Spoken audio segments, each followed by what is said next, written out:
आज हम एक ऐसी रोंगटे खड़े कर देने वाली कहानी की तह तक जाने वाले हैं जहां आर्टिफिशियल इंटेलिजेंस और हमारी असल जिंदगी के बीच का फर्क बिल्कुल गायब सा हो जाता है।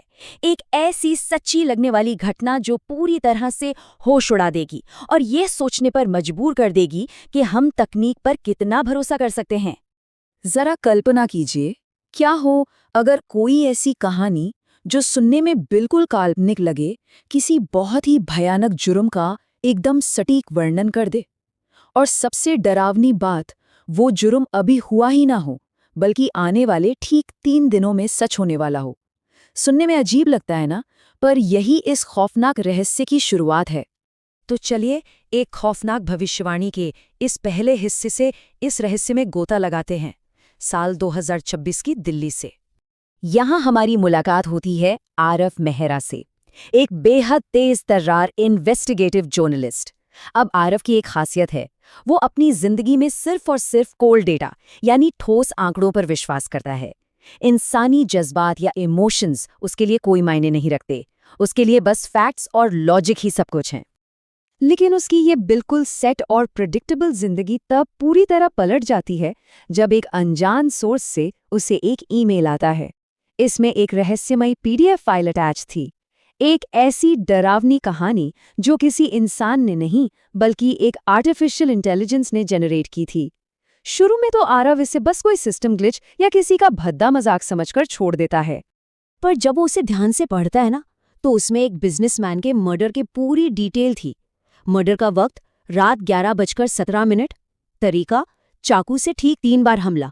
और जैसे ही अगला दिन आता है, ठीक वही होता है।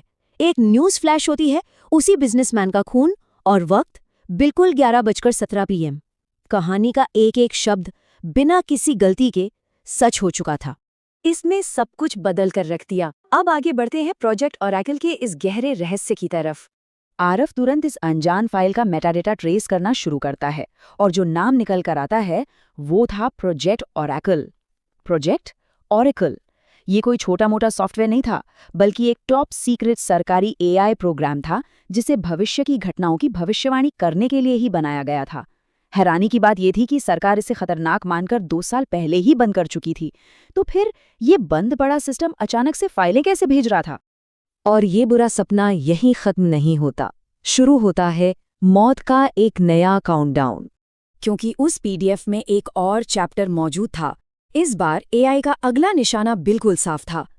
टारगेट मुंबई की एक महिला जज और वक्त ठीक 3 दिन बाद। ये अब कोई मजाक या संयोग नहीं था, ये एक टिक टिक करता हुआ टाइम बम बन चुका था। आरव जान की बाजी लगाकर मुंबई पहुंचता है, उस जज को वॉर्न करने की पूरी कोशिश करता है, पर कोई उसकी इस अजीब थ्योरी पर विश्वास नहीं करता। और वही होता है जिसका डर था। ठीक उसी वक्त बिल्कुल उसी तरीके से वो मर्डर भी हो जाता है। अब यहाँ एक बहुत बड़ा सवाल उठता है, क्या ये एआई वाकई भविष्य देख रहा था या फिर वो किसी तरह खुद इस भविष्य को बना रहा था? और फिर बात आती है आखिरी शिकार पर। खतरे का स्तर तब अपनी सारी हदें पार कर जाता है जब इस फाइल का एक आखिरी लॉक्ड चैप्टर मिलता है।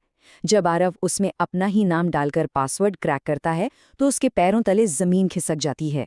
पता है अगला शिकार कौन था? खुद आरव मेहरा। वक्त आज रात और तरीका उसके अपने ही ऑफिस में एक अकेली गोली।